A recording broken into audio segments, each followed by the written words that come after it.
সাকিব দেশের ক্রিকেট ইতিহাসের সর্বকালের সেরা ক্রিকেটার, তবে নিকট অতীতে দেশের সবথেকে বেশি সমালোচিত ক্রিকেটারও বটে।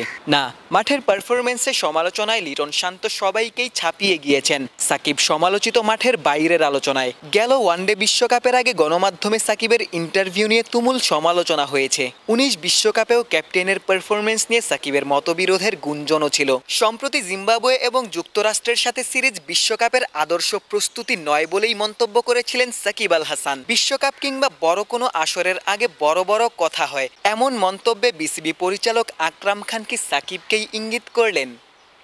না, আমি এই কথাটা বলতে বলতে অ্যাকচুয়ালি টায়ার্ড হয়ে গেছি। মানে একমাত্র দেশ আমাদেরটা যেটা খেলা ছাড়া খেলার বাইরে নিয়ে কথা আমরা বেশি বলি।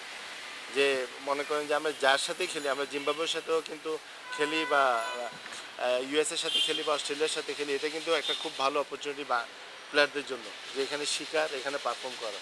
তো আমরা এই জিনিসটা নিয়ে আমরা আমরা কিন্তু অন্য কথা বেশি বলি। এই ধরনের কথা যদি আপনি দেখেন, প্রত্যেকটা বড় ইভেন্টে কিন্তু আমরা অনেক বড় বড় কথা বলেছি। আপনি লাস্ট ওয়ার্ল্ড কাপ দেখেন, তার আগে 19-এ আপনার দুবাইতে।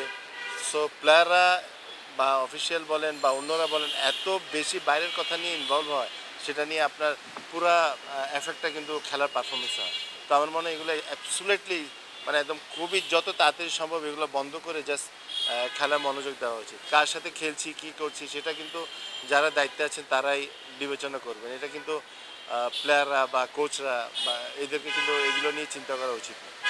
সাবেক বাংলাদেশ অধিনায়ক আকরাম খান মনে করেন, মাঠের বাইরের আলোচনায় ক্রিকেটাররা অংশ নিলে সেটা তাদের পারফরমেন্সেও প্রভাব ফেলে। তিনি আশাবাদ ব্যক্ত করেছেন, ক্রিকেটার কিংবা কোচিং প্যানেলের সদস্যরা মাঠের বাইরের আলোচনা থেকে বিরত থাকবেন। সাকিব শান্তরা মাঠের পারফরমেন্সেই মনোযোগী হবেন। বাংলাদেশ দলকে বিশ্বকাপে দারুণ কিছুই উপহার দিবেন।